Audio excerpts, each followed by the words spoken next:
रसिको नमस्कार. 107.1 मेगाहर्ट्झवर आकाशवाणीचं हे मुंबई केंद्र आहे आणि ही आहे FMची रेनबो वाहिनी. रसिको, कार्यक्रम आहे गाणी तुमची आमची आणि आजच्या या कार्यक्रमात नीता पाटील आपणा सर्वांचं स्वागत करते. रसिको, आजचा आपला कार्यक्रमही आहे थोडा खास, कारण आज माझ्यासह आपल्या स्टुडिओत हजर आहे एक आवाजही. मृदू, मुलायम आणि मधाळ सुरांचं हे व्यक्तिमत्व. अगदी 50 वर्षांपासून अखंड ज्या कलाकारानं श्रोत्यांचे कान तृप्त केले आणि आजही त्यांची ती गाणी ऐकून त्या मृदू आवाजाबद्दलची ओढ रसिकांच्या मनाला तितकीच लागू नये, असे हे मंजूळ, मृदू आणि मुलायम सूर. केशवा माधवा तुझ्या नामात रे गोडवा, तुझ्या नामात रे गोडवा. केशवा माधवा तुझ्या नामात रे गोडवा, तुझ्या नामात रे गोडवा. रसिको, असा हा मधुर आवाज आपल्या सर्वांच्या परिचयाचा आणि आवडताही. असा हा सूर म्हणजेच गायिका सुमन कल्याणपूर. सुमनताई, आजच्या कार्यक्रमात आपलं मनपूर्वक स्वागत आणि नमस्कार. नमस्कार सगळ्यांना. नमस्कार. सुमनताई, तुमचा जन्म हा कलकत्त्याचा, तर मग त्या प्रांतातली जी बंगाली लोक ही कलाक्षेत्रासाठी अगदी मनापासून काम करणारी, म्हणजेच तिथलं एकूणच वातावरण हे तसं पाहिलं तर कलाक्षेत्रासाठी पोषक ठरावं असं. तर मग असं वातावरण तुमच्या बालमनालाही कलेसाठी पोषक ठरलं का? आता पोषक ठरलं का काय पहा तुम्ही. म्हणजे कसं, मी KG मध्ये असताना ढाका शहरात सेंट झेवियर्स स्कूलला होते. तिथे सगळ्या नन्स होत्या शिकवायला आणि पांढरा पोशाख वगैरे त्यांचा असतो, संबंध नुसता चेहरा पांढरा फटफटीत तो सोडून आणि सगळा म्हणजे बाकी संबंध झाकून अगदी पांढरा पोशाख असलेला त्या वातावरणात पप्पांनी मला सोडल्यावर मी ती ओक्साबोक्षी अगदी रडायला लागायची आणि डोळे घट्ट मिटून मग पुढे उघडायचीच नाही. परंतु फक्त ते आतमध्ये गेल्यानंतर पियानोच्या सुरांनी डोळे उघडत असे काहीतरी. आणि असं आमच्या टीचर सांगत असत की हातातले खेळ सगळे सोडून मी अगदी पियानोजवळ जाऊन उभी राहायची, असा पप्पा नेहमी म्हणत. म्हणजे त्यावेळेला मला वाटतं माझ्यातली ती सुप्त असलेली संगीताची आवड त्या कोवळ्या बालमनाला पियानोच्या सुरांनी मला वाटतं दिलासा देत असे आणि ओढून घेत असे, असं काहीतरी झालं. बरं, मग कलकत्त्याहून नंतर तुम्ही मुंबईत आला, तर मग तिथे काय काय म्हणजे घडलं पुढे? तिथे म्हणजे त्यावेळेला मला नुसतं इंग्लिश आणि बंगाली आणि आमची चित्रापूर सारस्वत कोंकणी ही भाषा येत असे. इकडे आल्यावर मग आईच्या शाळेत घालायचं म्हणजे सेंट कोलंबा, त्याच्यामध्ये जायचं म्हणजे सगळं मराठी शिकायला पाहिजे. तिकडे बालवर्गात आणि प्रायमरीमध्ये सगळं मराठी होतं. तर त्यात सगळं मग मराठी 3 महिन्यात शिकून, लिहायला वाचायला सगळं शिकून सगळे तयार झाले. आणि मग म्हणजे मराठी भाषेचं ज्ञान घेण्यासाठी पहिल्यांदा तुम्हाला खूप मेहनत करावी लागली. 3 महिन्यात अगदी सगळ्या भाषा ती शिकून घ्यावी लागली, उच्चार वगैरे आणि सगळंच म्हणजे सगळे ते शिकावं लागलं आणि सगळं मराठीचा प्रवास तिथपासून सुरू झाला माझा. तुम्ही गायन क्षेत्रात इतकी प्रसिद्धी मिळवली. अर्थात कुठल्याही कला क्षेत्रात प्रसिद्ध होण्यासाठी प्रत्येक कलाकाराला कोणाचं ना कोणाचं तरी मार्गदर्शन हे लाभतच असतं. तर मग तुम्हाला कोणाचं मार्गदर्शन लाभलं? तुमचे गुरु कोण संगीतातले? माझ्यातला संगीताकडे असलेला कल आणि सुरात गायलेली गाणी ऐकल्यावरती माझ्या पप्पांचे स्नेही भोळे काका, म्हणजे अगदी पूर्वीच्या प्रभातमधले 1936-37 सालचे पहिलं रेकॉर्डिंग केलेल्या गाण्यावरती लिप मुवमेंट देऊन जे पिक्चरायझेशन होत असे ते त्यांनी पहिलं केलं होतं, असं ते सांगत नेहमी. ते केशवराव भोळे, ते आमच्या व्हेसिनिटीमध्ये होते. आणि त्यांनी माझं गाणं वगैरे ऐकल्यानंतर मला गाण्याचं बेसिक हे जरा सगळं ज्ञान दिलं. म्हणजे म्हणजे तानपुरा- कितव्या वर्षापासून तुम्ही हे म्हणजे हे सुरुवात केली अशी? 12-13 वर्ष असतील मला वाटतं. अच्छा. तानपुरा कसा लावायचा, मग सूर कसा लावायचा, हा. म्हणजे आपण असा सूर नेहमी लावतो, परंतु तो सूर कसा लागला पाहिजे, कुठला, which is the right pitch, असं बरोबर. कुठल्या ह्याला, हम्म. म्हणजे ते हाताने त्यांनी उतरव खाली परत चढव असं करून त्यांनी मला बरोबर. ती दाखवून ते- शास्त्रशुद्ध पद्धत हा. एक असावी आणि ते सगळं आणि शिक्षण त्यांनी सगळं त्यांनी शिकवलं. दिलं. आणि शब्द कसे म्हणायचे, शब्द तोडायचे नाहीत किंवा हे सगळं त्यांनी म्हणजे हे अगदी पर्टिक्युलर होते त्याच्यात. हं. शब्द तोडायचे नाहीत. तुम्ही बाकीच्या सगळ्या गाण्यात शब्द तोडता, पण लाईट म्युझिकमध्ये शब्दाला महत्व आहे. आणि स्पेशली इन पिक्चर्स, सिनेमा ह्याच्यात शब्द कळले पाहिजे सगळे. हम्म. तर ते शब्द कसे म्हणायचे हे त्यांनी सांगितलं. बरं सुमनताई, म्हणजे आता तुम्ही संगीत क्षेत्रातलं मार्गदर्शन तुम्ही केशवराव भोळे यांच्याकडून तुम्ही घेतलं आणि मग त्यानंतर तुम्हाला गाण्यात तसा काय, म्हणजे पहिल्यांदा ब्रेक कसा मिळाला? तो म्हणजे मी काही विचार केलेला नव्हता का मी प्लेबॅक देणार किंवा गाणार, असं काही विचार अजिबात केलेला नव्हता. हम्म. परंतु काय ते ओघाओघानेच झालं. हम्म. तर आमच्या विसिनिटीमध्ये भोळे काका म्हणजे संगीताचं, आणि त्यांच्या पत्नी ज्योत्स्ना भोळे हे सगळे राहत होते. हा. आणि स्कल्प्टर जोग होते, DB जोग, हा. म्हणजे शिल्पकार. हा. तर हे सगळं आर्टचं सगळं क्षेत्र होतं सगळं. म्हणजे सर्वच कलाकार एका ठिकाणी राहत होते, एका म्हणजे वाडीत. सगळी कला भरलेली अशी. हा. तर त्याचे संस्कार माझ्यावरती होत गेले. आणि मग त्या मला वाटतं 45, 46, 47 असं त्या ह्याच्यामध्ये दंगे पुष्कळ होत असत. तर लोकांना बाहेर जायचं जरा कठीण होतं तिथे ग्रँट रोड भागामध्ये. हम्म. तर त्यांच्या वीकेंडच्या गप्पामध्ये पप्पा, भोळे काका आणि ते जोग मामा हम्म. हे सगळे बसत असत. त्यांच्या ह्याच्यामध्ये एक सिनेमा काढायला उत्सुक असलेले हा. एक व्यक्ती त्यांच्यामध्ये आली आणि त्यांनी मला वाटतं पिक्चर काढायचा काहीतरी विचार केला. त्यावेळेला आमच्या ह्याच्यामध्ये वाडीमध्ये बेबी शकुंतला पण राहायला आल्या होत्या. अच्छा. तर असं सगळं बघून त्यांनी मला वाटतं ते पिक्चर काढायचं ठरवलं. म्युझिक डायरेक्टर इकडे, गायलाही चांगली गाते आणि सर्वच act करणारी, कलाकार सगळे आहेत. कलाकार आहेत. मग पिक्चर का नाही काढायचं, काढूया त्याच्यात. मग त्या फार अगदी शौकीन होते, पिक्चर काढायचं अगदी त्यांच्या मनात होतं.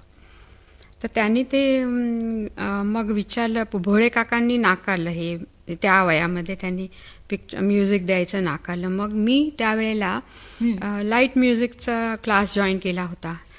आणि आमचे जे शिक्षक होते त्यांनी ऑल इंडिया रेडिओला काय ते लाईट म्युझिकचं म्युझिकल फीचर केलं होतं. तर त्यांना मग बोलावून विचारून ते म्युझिक करता त्यांना मला वाटतं ठरवलं. आणि गाणं माझं झालं. म्हणजे त्यावेळी हा. पहिलं गीत मराठी, तुमचं हो. आलं. आणि ते शुक्राची चांदणी होतं हा. पिक्चरचं नाव. पण ती शुक्राची चांदणी मग पुढे ह्याच्यावरती फ्लोअरवरती उतरलीच नाही. पण तुमचं गाणं एक माझं तिथून गाणं सुरुवात झालं. झाली. हा, असं- सुरुवात झाली. आणि त्यावेळेला सगळ्यांनी बरेच जण ऐकायला आले होते. हा. तर त्यातनं मला हिंदी ऑफर्स आले, मंगू करता, मोहम्मद शफी, बरेच जणांनी विचारलं. हा. आणि मग गाणी होत गेली. अच्छा. म्हणजे आणि ते नकळत तिथून होत एक- गेलं सगळं. तिथून एक प्रवास सुरू झाला हो. शुक्राची चांदणीपासून. बरं, यानंतरच म्हणजे मला असं विचारायचं वाटतं सुमनताई, की हिंदी मराठी चित्रपट गीतं, भावगीतं, भक्तिगीतं म्हणजे मराठी देखील अशी बरीच गाणी तुम्ही गायली आहेत. पण हिंदी मराठी व्यतिरिक्त इतर कुठल्या भाषांमध्ये तुम्ही गायला आहात? हा, ह्याच्यामध्ये हिंदी, मराठी ह्याच्या आणि उर्दू हे तर आहेच. त्याशिवाय गुजराती, राजस्थानी, पंजाबी, बंगाली, ओडिया, आसामी, कन्नड, भोजपुरी, मोजद्दा, छत्तीसगडी, मैथिली आणि ब्रजभाषा एवढ्या म्हणजे 14-15 भाषांमध्ये तुम्ही गायलेत. बरं, हे तुमचं एकंदरीत पार्श्वगायन असं वेगवेगळ्या भाषांमध्ये आणि तेही वेगवेगळ्या गीत प्रकारांमध्ये झालेलं दिसून येतं. तर मग या वेगवेगळ्या भाषांमध्ये गीत गाणं हे थोडं वेगळं होतं का? म्हणजे ही गाणी गाताना तुम्हाला कसा अनुभव आला?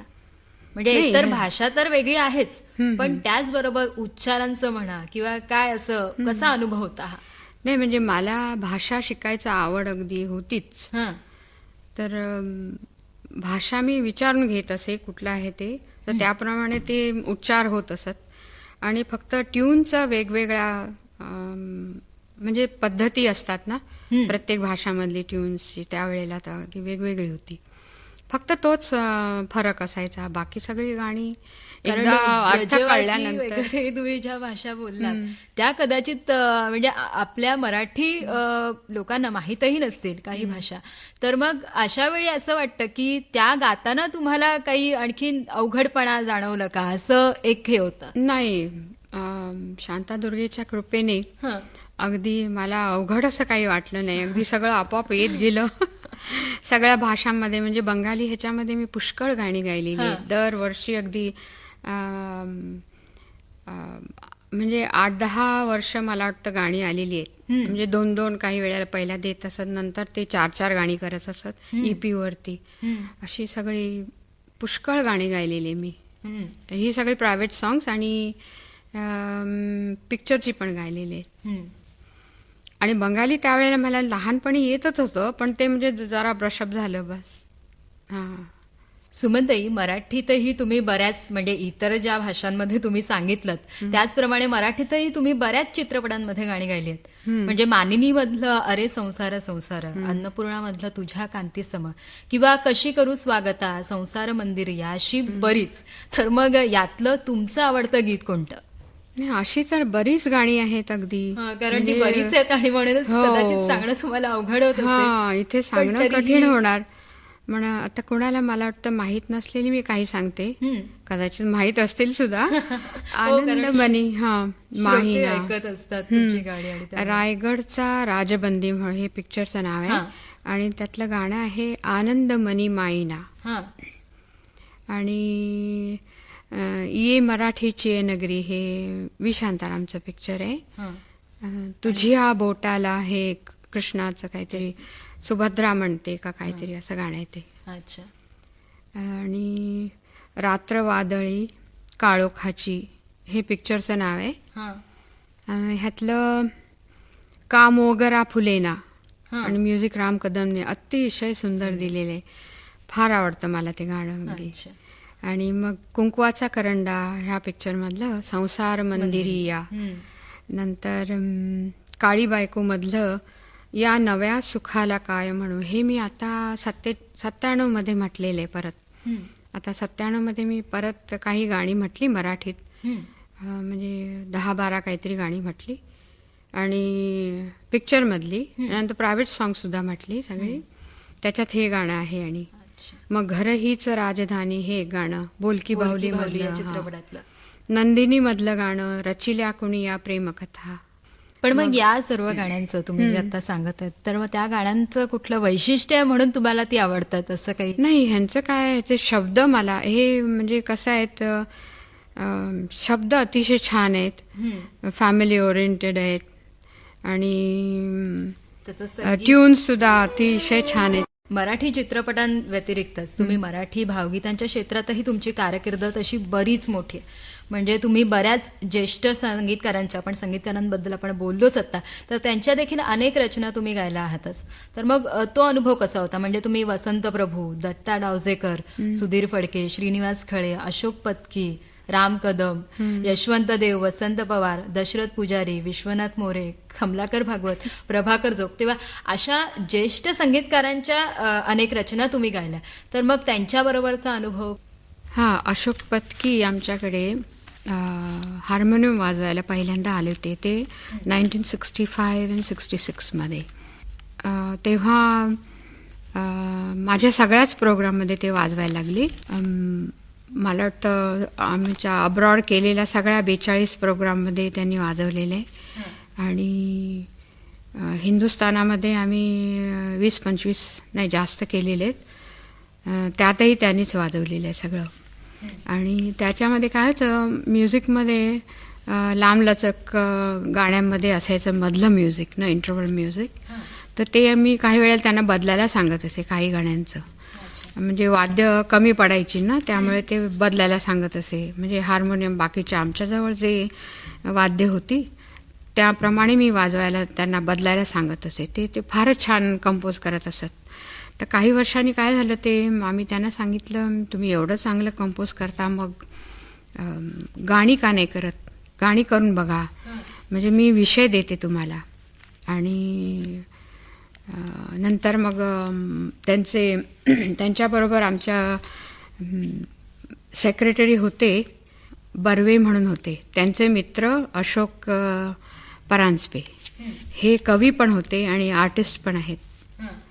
तर ते त्यांना लिहायला सांगितली गाणी विषय देऊन, आणि अशोक पत्कीने ती कंपोज करायची. असं झालं मग. आणि त्यांनी खरोखर छान अगदी कंपोज केली. प्रत्येकांची स्टाईल वेगळी असते ना जरा, म्हणजे प्रत्येक गाण्यामध्ये काहीतरी नाविन्य असतात सुरामधलं, आणि ते गायला खरोखर छान वाटतं. त्यातला सुरेलपणा, तो घोळवायला वगैरे गाताना अतिशय मजा वाटते. म्हणजे हाच वेगळा अनुभव येतो प्रत्येकांच्या गाण्यात. आणि ते शब्दही चांगले असतात ना सगळे. घाल घाल पिंगा वाऱ्या माझ्या परसात, घाल घाल पिंगा वाऱ्या माझ्या परसात, माहेरी जा सुवासाची कर बरसात, माहेरी जा सुवासाची कर बरसात. सुमनताई, तुम्हाला पार्श्वगायिका म्हणून आणि तुमच्या संपूर्ण पार्श्वगायनातल्या कारकिर्दीसाठीही बरेच पुरस्कार तुम्हाला प्राप्त झालेले आहेत. म्हणजे मानिनी या चित्रपटातल्या गीतांसाठी नाशिकचा फाळके पुरस्कार, 1966-70 मध्ये सूरसिंगारचा मिया तानसेन हा पुरस्कार, 1997 मधला आशीर्वादचा नवरत्न पुरस्कार, 1998 मधला महाराष्ट्र वैभव पुरस्कार, तसंच 2004 मध्ये म्हणजे यावर्षी तुम्हाला मिळालेला महाराष्ट्र राज्याचा पुरस्कार, आणि असे बरेच. तर मग या सर्व पुरस्कारांविषयी उत्साह येतो. एक पुरस्कार मिळाल्यानंतर चांगलं गायचं उत्साह येतो. म्हणजे ह्याचं रिवॉर्ड तो मिळतो ना, हा पुरस्कार मिळतो तो, मग ते गायल्यानंतर मग अगदी जोमाने चांगलं गायचं, बरं वाटतं गायला. पण मग आत्ताचा पी सावळाराम, जनकवी पी सावळाराम हा पुरस्कार तुम्हाला लाभला, हा म्हणजे संबंध लाईफ टाईम अचीवमेंटचा आहे. तर मग त्याबद्दल कसं वाटतं तुम्हाला? हा म्हणजे मला असं वाटतं की मी आतापर्यंत केलेल्या गाण्याच्या, संगीताच्या सेवेचं लोकांनी केलेलं हे कौतुक आहे. ह्याला म्हणजे सर्टिफिकेट मिळाल्यासारखं झालं ते पुरस्कार म्हणजे, नाही का? बरं सुमनताई, तुमचे भारताबाहेरही अनेक कार्यक्रम झाले. म्हणजे अगदी भारतातून खास कार्यक्रमासाठी बोलावल्या गेलेल्या तुम्ही पहिल्या पार्श्वगायिका होतात. तर असेही काही ठिकाणी कार्यक्रम झाले. म्हणजे आता 1971 मध्ये बीबीसीसाठी तुम्ही लंडनला गेला होतात. तसंच 69 मध्ये वेस्ट इंडिजला तुम्हाला आमंत्रित केलं गेलं होतं. त्याच 69 सालात अमेरिका देखील तुम्ही गाठलीत. आणि 69 मध्ये त्रिनिदादच्या टेलिव्हिजनवरती झाली प्रोग्राम्स. आणि तसंच तुम्ही 71 मध्ये पुन्हा इंग्लंडमध्ये देखील कार्यक्रम असे केले. तर मग त्याविषयी काहीतरी सांगा आम्हाला. आणि 69 मध्ये म्हणजे 1969 मध्ये USA पहिल्यांदा मीच गायले होते. आणि नंतर 1974 मध्ये कमला नेहरू मेमोरियल हॉस्पिटलच्या कमिटीने लंडनमध्ये वेम्बले स्टेडियमला ठेवले होते कार्यक्रम, त्या हॉस्पिटलच्या ह्याच्याकरता. तर ते कार्यक्रम अतिशय छान झाले.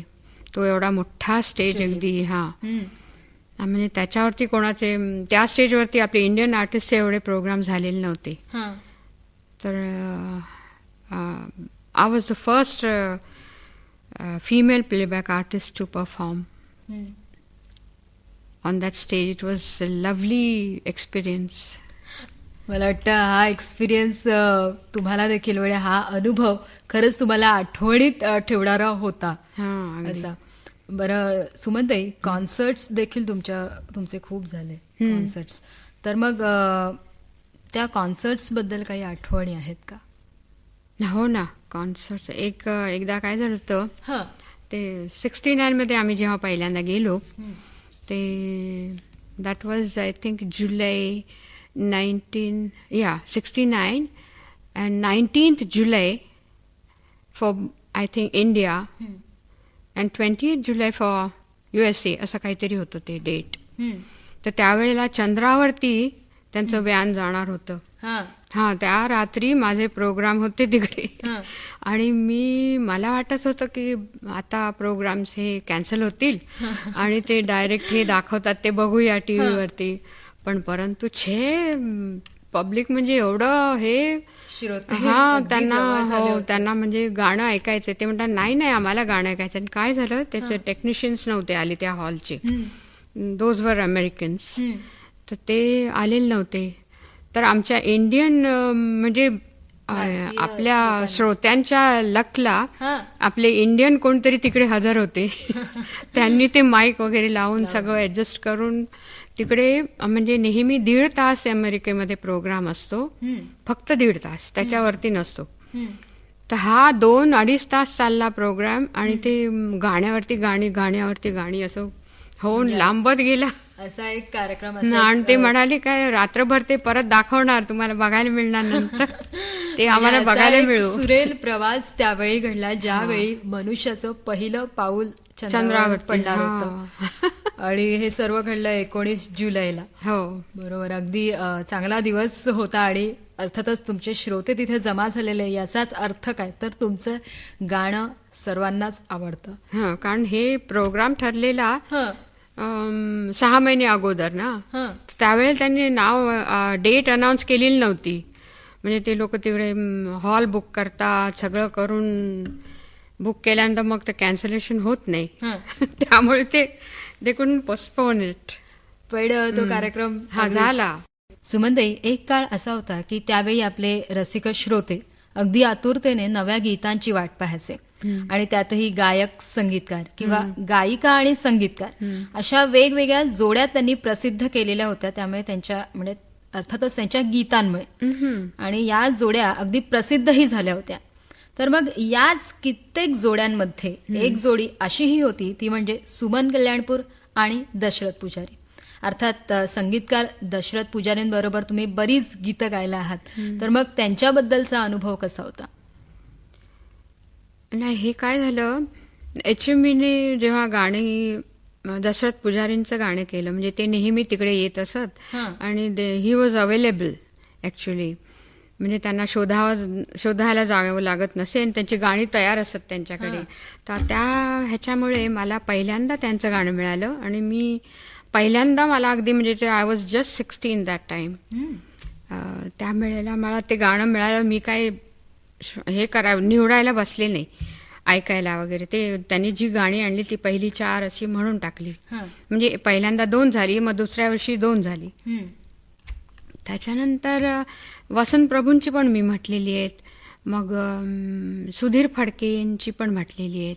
परंतु हे कोणी घातलं मला कळेना. मला वाटतं ते HMVनेच घातलं असावं ते जोडीचं नाव, नाही का. कारण त्यावेळेला सारखी ती गाणी सगळ्यांची येत गेली होती, पण हेच का नाव घातली गेली, मला ते आश्चर्य वाटतं. बहुतेक कारण जास्त लोकप्रिय झाली असतील. नाही, लोकप्रिय म्हणजे ती पण दुसरी पण गाणी चांगली लोकप्रिय झाली. आणि ती चांगली गाणी आहेत. कुठली ती सुधीर फडके नाही, आणि वसंत प्रभूंची सुद्धा चांगली गाणी होती. पण ते हे का मीडियाने घातलं का काहीतरी, कोण घालते कळत नाही. बरं सुमनताई, पण दशरथ पुजारींची चांगली गाणी मी निवडली. मग म्हणजे त्यांच्याकडनं मग सगळी ऐकत असे, त्यातली चांगली निवडत असे. फक्त वसंत प्रभू, यशवंत देव आणि सुधीर फडके, गोविंद पोळे ह्यांची सोडून मी बाकी सगळ्यांची गाणी निवडून, म्हणजे 7-8 गाणी ऐकून त्यातली मग 2-3 निवडायची, किंवा अंतरा वगैरे बदलायचा वगैरे, हे सगळं म्हणजे मी करत असे. अथक परिश्रम तुम्ही घेत होता त्यावेळी. म्हणजे ती चांगली व्हायला पाहिजेत म्हणून बरं, दशरथ पुजारींचंच एक गाणं, नंदा घरी नंदनवन फुलले, हे जे गीत तुम्ही गायलं होतं, तर मग त्या गाण्याविषयी काहीसं असं म्हटलं जातं की तुमचं लग्न झालं, तुमच्या मिस्टरांचं नाव नंदाजी, जे नंदा शेठ म्हणून लोकांमध्ये प्रसिद्ध आहेत, तर मग तुम्ही लग्न करून सासरी आलात आणि त्या घराचं गोकुळ झालं. तर हेच सर्व त्या गाण्यातही आहे आणि म्हणूनच त्या गाण्याकडे बघण्याचा आहे एक दृष्टिकोन. तर मग या गाण्याबद्दल तुम्हाला काय वाटतं? मला अतिशय आनंद होतो का ते गाणं मी जरी लग्नाच्या अगोदर मी गायले होते तरी मी ज्या घरात गेले तेव्हा तिकडे सगळं असं चांगलं झालेलं कोणाला आवडणार नाही. ह्या गाण्यामुळे काय झालं, फिल्ममध्ये सुद्धा माझी चांगली फॅमिली ओरिएंटेड गाणी, ही नाही का घर हीच राजधानी, ह्याचे जे तुम्ही शब्द ऐकले ना मला फार आवडणार. तुम्ही गायला लागणार ते गाणं. किंवा या नव्या सुखाला काय म्हणू, अशीच गाणी मला मिळत गेली सगळी. बरं सुमनताई, तुमचं आता एकंदरीत पार्श्वगायन हे बऱ्याच गीत प्रकारात झालेलं आहे, तर मग एखाद्या गाण्याविषयी काही खास आठवण तुम्ही सांगू शकाल का? हो, मला एक आठवतंय. त्या वेळेला पाऊस अगदी म्हणजे सगळेजण पावसाची वाट बघत होते. अगदी 15 जून होऊन गेलं, 20 जून झालं, पाऊस आलाच नाही. अगदी म्हणजे साधे ढग सुद्धा येत नव्हते, इतकं अगदी कोरडं झालं होतं त्यावेळेला. आणि गरमी अतिशय वाढली होती मुंबईमध्ये.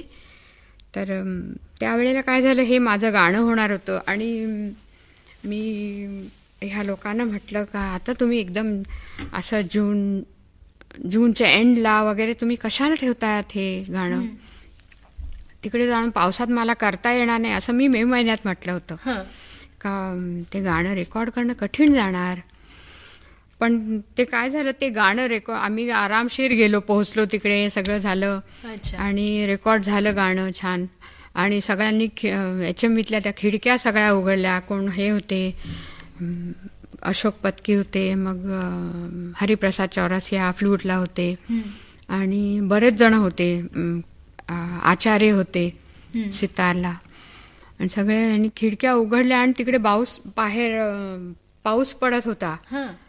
ते सगळ्यांना इतका आनंद झाला, अरे पाऊस पडायला लागला, देखिए सुमन जी आपने गाया और बारिश गिरने लगी, देखिए कैसे. मी म्हटलं हेच लोक असं मस्करी करतायत. खरोखरच बाहेर बघते तर अगदी पाऊस पडायला लागला होता.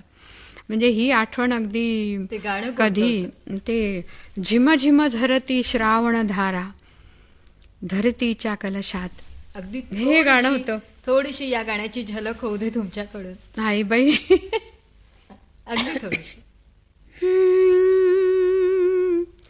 झिम झिम झरती श्रावण धारा धरतीच्या कलशात, प्रिया वीण उदास वाटे रात, झिम झिम झरती श्रावण धारा. सुमनताई, इतकी वर्ष तुम्ही गायचं थांबवलंच आहे, तर मग आज एखादं गीत गायला तुम्हाला आवडेल का? म्हणजे आज खरं तर संगीताच्या दृष्टीनं खूप बदल झालेले आहेत, म्हणजे वाद्यमेळाच्या बाबतीत म्हणा किंवा इतरही गोष्टी. तर मग या सगळ्या बदलाशी जुळवून घेऊन तुम्हाला एखाद्या गाण्याची ऑफर आली तर तुम्ही गाल का? गाण्याची ऑफर आली तर डेफिनेटली गाणार. बिकॉज गाण्याची गायची आवड माझी अजून संपलेली नाहीये आणि मी गाऊ शकते, देवीच्या कृपेने चांगलं गाऊ शकते. आत्ताच 97 मध्ये झालेली आहेत माझी गाणी. तर ते सडनली का स्टॉप झाली मला कळत नाही. सगळी माझी म्हणजे गायचं त्यांनी सगळं एक्सेप्ट केलं होतं, माझी पद्धत किंवा माझा आवाज सगळा. म्हणजे त्यांनी फिल्मवाल्यांना सगळ्यांना आवडले होतं म्युझिक सेक्शनमध्ये. पण सडनली काही जणांनी एकदम 76च्या नंतर गाणी ठेवायची आणि सडनली कॅन्सल करायचं विदाउट इन्फॉर्मिंग. नंतर गाणी किंवा घेतलेली पिक्चरमध्ये घालत नसत, फक्त रेकॉर्ड काढली जात असे किंवा गाणी पिक्चरमध्ये असत आणि रेकॉर्ड त्याची येतच नसे चांगलं गाणं. किंवा आता डाक बंगलाचं एक गाणं श्याम शर्माने केलेलं, लोरी होती, इतकी छान होती ती लोरी. आणि त्याचं रेकॉर्ड बाहेर काढलं ते काहीतरी हाय स्पीडमध्ये. बापरे, असं वाटायचं का काय ते स्पीड वाढवली की काय, असं ह्याच्यामध्ये ते बाहेर का काढलं जावं. हे सगळं कोडं आहे एक. मला अजून कळलेलं नाहीये का हे सगळं का होते. किंवा माझं गाणं रेकॉर्ड झाल्यानंतर बेसूर गायलेलं आहे म्हणून मला ऐकवण्यात आलं, म्हणजे कसेटवरती काढू ना. म्हणजे त्यावेळेला ते ओके झालं आणि ते ऐकलं सुद्धा आम्ही तिथे, परंतु कसेट मला ऐकवली गेली का हे बेसूर आलेले. पण मला वाटतं I mean anyone cannot believe it. पण मला वाटतं एखाद्या नव्या गीताची तुम्हाला नक्कीच संधी मिळेल. आणि अर्थातच तुम्ही आता देखील, आज देखील तुम्ही खूप छान गातायत. तर मग त्या अनुषंगाने आपण आशा ठेवतच आहोत आणि ही सदिच्छा आमच्या सर्व श्रोत्यांकडूनही लाभेलच. हो, मला बरीच पत्र येतात अशी, तुम्ही गायला पाहिजे, तुम्हाला गाणी का येत नाही, तुम्ही का नाही गात. अहो, मी जाऊन गाऊ शकत नाहीये नाही का, ते कोणीतरी गाणी काढली पाहिजेत. बरोबर, कंपनीने कुठल्या तरी गाणी काढली पाहिजे, त्याला विषय पाहिजे. गाणं हे एक टीम वर्क आहे. This is not single handed done. अगदी बरं. सुमनताई, जाता जाता या क्षेत्रात येणाऱ्या नव्या पिढीला तुम्ही काय मार्गदर्शन कराल? नव्या पिढीला मी सांगेन, पुष्कळ मेहनत घेतली पाहिजे. नुसतं साफल्य आणि त्याच्याबरोबर नेगेटिव्ह पार्ट त्याचा, तेही लक्षात ठेवायला पाहिजे. असफलता ह्याचंही लक्षात घेऊन मेहनत करायला पाहिजे. पहिल्यांतर बरंच असफलता येते हातात, तर ते सगळं घेऊन मेहनत सोडली नाही पाहिजे, रियाज सोडला नाही पाहिजे. आणि चांगल्या मेहनतीला फळ मग चांगलं मिळतंच. आणि त्याशिवाय काय होतं, लक पण असलं पाहिजे थोडं. अगदी नक्कीच. पण ते आपण काय बदलू शकत नाही, ते लक असलेलं येतं आपोआप. अगदी तुमचं हे मार्गदर्शन मला वाटतं सर्वांसाठीच अगदी योग्यतेचंच होतं. आणि अर्थातच सुमनताई, तुम्ही इथे आलात आणि आमच्याशी, आमच्या सर्व श्रोत्यांशी आणि माझ्याशी छान गप्पा मारल्यात, त्याबद्दल मी FM वाहिनीतर्फे आणि आमच्या सर्व रसिकांतर्फे खूप खूप आभार मानते. धन्यवाद. सगळ्या रसिकांना माझा नमस्कार.